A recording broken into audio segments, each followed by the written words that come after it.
your business plan. Now let's talk about your business plan, because that's the next thing you do. The next thing you do with your business plan, you know what people do with their business plan? They do this thing. They start off front page. The first thing that comes to their mind, I've got to write a mission statement. So they write a mission statement. That's terrific. You know, that doesn't, you know, what does that do?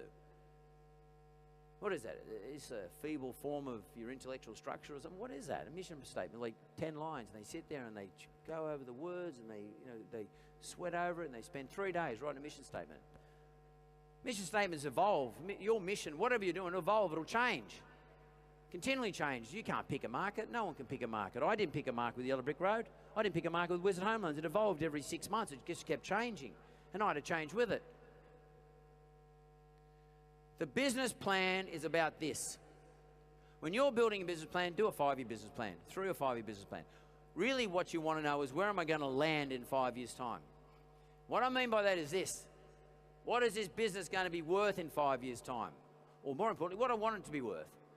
I'll give you an example. I buy a cafe, 100 grand. Let's say when you buy cafes in Perth for $100,000, normally what that would mean here would be you pay 2 times or a multiple of 2 of the earnings.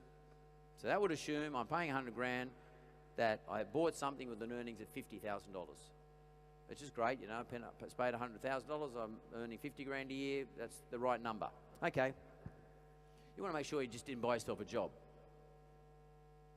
So what you want to do is you want to say, I want to get that 100 grand to 500,000 in 5 years' time.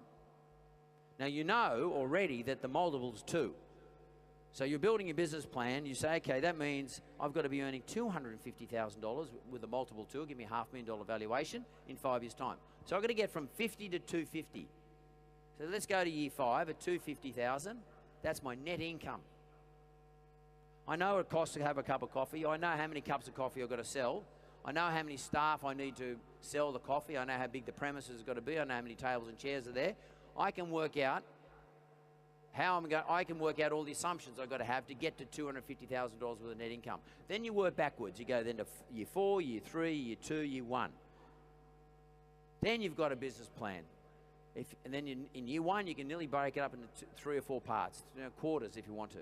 Then you've got something to track towards. You can say, shit, I didn't make the first quarter. Maybe there's something wrong with the $500,000 number. Or maybe that's just some problem I'm going to get over, I'm going to get into the next quarter. And so on and so on and so on. Don't have a business plan unless you know where you want to land at the end of the day of 5 years. You know where I found this out from? The first thing that James Packer said to me is this. Mate, we're paying $25 million. We're putting a $25 million valuation in your business. We want it to be worth $500 million in 6 years' time, 5 years' time, 5 or 6 years' time. And I said, well, James, how are you going to get there? And James is an extremely quantitative person. Like, mathematics is his go. He's so good at it. He remembers numbers. He does calculations in his head faster than most people can do it on a computer. And he said, we've got it. He knew what our numbers were at the time. He'd write through it, what the multiples will be. He said, that's what we've got to achieve in 5 years' time. By the way, we did achieve that in 5 years' time. But that's what we have to achieve in 5 years' time. We work backwards, and that was our business plan. No mission statement.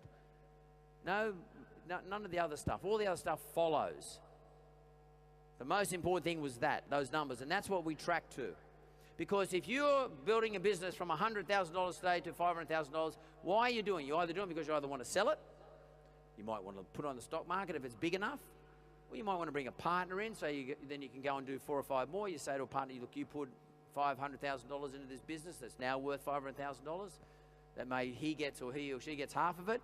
You might want to build in and bring in a partner. When they're coming to you and they're looking at investing in you, I tell you what they're going to ask you is for your business plan. Well, don't go off and run off and start and do one there and then. Shit, I don't have a business plan. Well, what do they want in a business plan?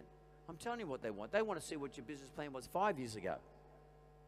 And have you been hitting all your targets? They don't want you to do a business plan for the next 5 years. They do want that, but they want to see that is going to be backed up what we did in the last 5 years.